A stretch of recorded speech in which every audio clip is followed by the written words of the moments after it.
Kjo është hera ime e parë në Shqipëri, por në të vërtetë ndjehem si në shtëpi për shkak të mikpritjes, ushqimit dhe kohës, të cilat janë shumë të ngjashme me vendin tim të lindjes. Uroj që ta vizitoj më shpesh Shqipërinë dhe Ballkanin në vijim, pse jo. The Land of Legend hapi dyert për të gjithë klientët e saj në vitin 2016 dhe është shumë më shumë se një destinacion.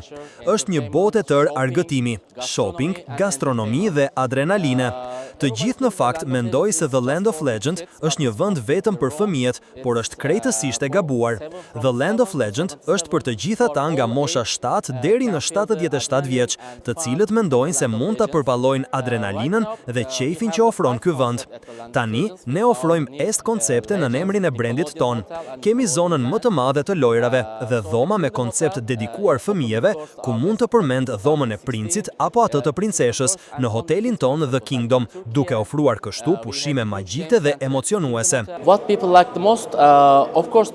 Pjesa më e preferuar në The Land of Legend mbetet Theme Park, ku ndodhen lojrat më të shumta si për të rritur ashtu edhe për fëmijë.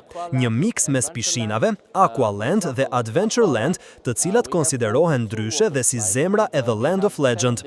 Për shembull, tek Aqualand ne ofrojmë plot 42 rrëshqitëse, 7 lloje të ndryshme pishinash, ndërsa në zonën toksore, pra tek Adventureland, janë mbi 30 lloje të ndryshme lojrash dhe roller coaster, të cilat ju mbajnë të angazhuar gjatë gjithë ditës.